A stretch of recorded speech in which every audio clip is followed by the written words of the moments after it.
If you were starting or restarting your film career, what would your strategy be? How would you set yourself up for success in the long term? That's what we're going to be covering in today's episode. Stay tuned! Woo!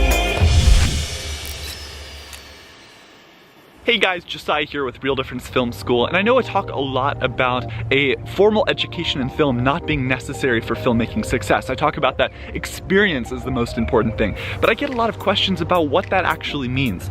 How do you go about getting that experience, especially if you want to be the one running the show? What does getting that kind of experience look like? Let's check this out.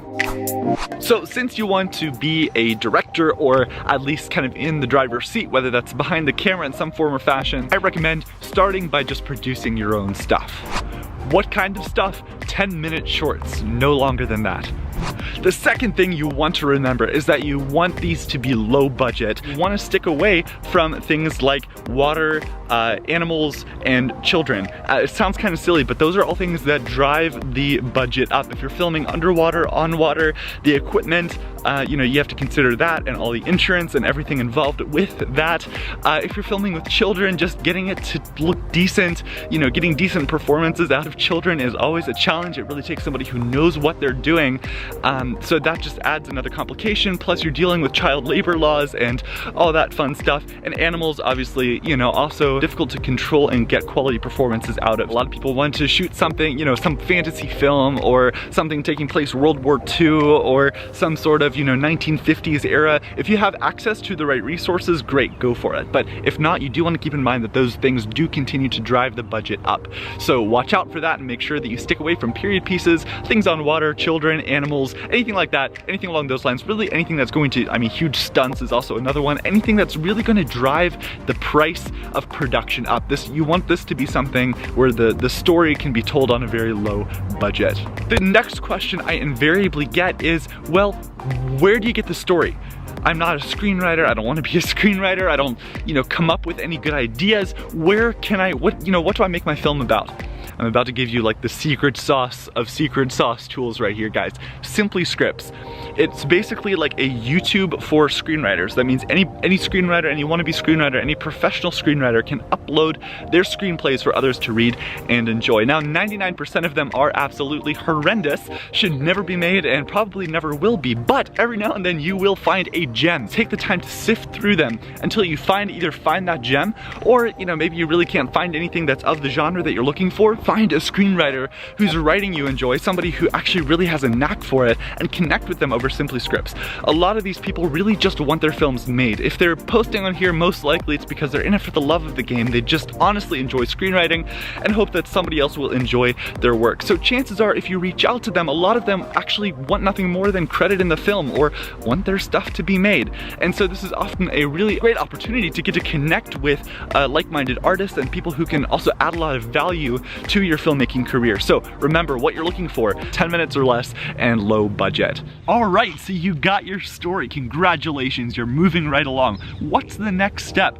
Well, you're going to grab the modern version of the Yellow Pages, run on Facebook, and join some filmmaking Facebook groups. This is by far the best way to network with people that are both in the film world and in your local world as well.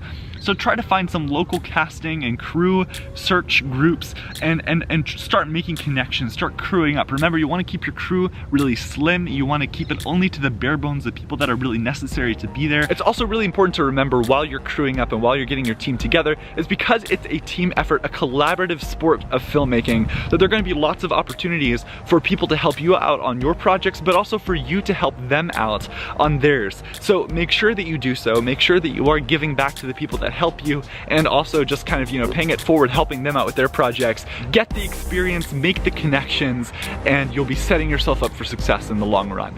So this is what's gonna happen. You're gonna make your film, and it's probably gonna suck, honestly. If it's your first film, it's probably gonna suck, but that's okay, because following this strategy, you will keep making films, and you will start sucking less, and actually get pretty good. And more importantly than that, I mean, do you know the sheer amount of films that get started each year in kind of local independent filmmaking industry that never that never get seen anywhere? It's absolutely absurd. Once you start making these films as kind of low budget as they are, you're gonna start making a name for yourself as somebody who executes, somebody who doesn't just talk about making films, somebody who actually does get their films made. And this is gonna open up so many opportunities, and it's gonna be absolutely key when building your career with this process. Again, realize that when you reach this step, most people just talk about making their films. Most never actually execute on their premise. So next, what you want to do is submit to film festivals. Wait a second, I know what you were saying. Wait, Josiah, you said just a couple days ago in a different video that you should not submit to film festivals. But I also know that if you're making a 10-minute film, having a big red carpet premiere for a 10-minute little spiel on a screen isn't going to pan out the way you think it might. So at that, with that, bearing that in mind, I think for a sub 10-minute film festivals are actually a good way to be able to get some press, to get some media attention, and just to gain a little bit of recognition for the work you do. Now, do keep in mind, because there are so many film festivals and the standards of some of them are kind of low, don't rest on your laurels just because you get audience choice or best director. Don't rest on those laurels. However, they are a good kind of rite of passage moment for you as a filmmaker, and a good start in the right direction of continuing to receive recognition for your work.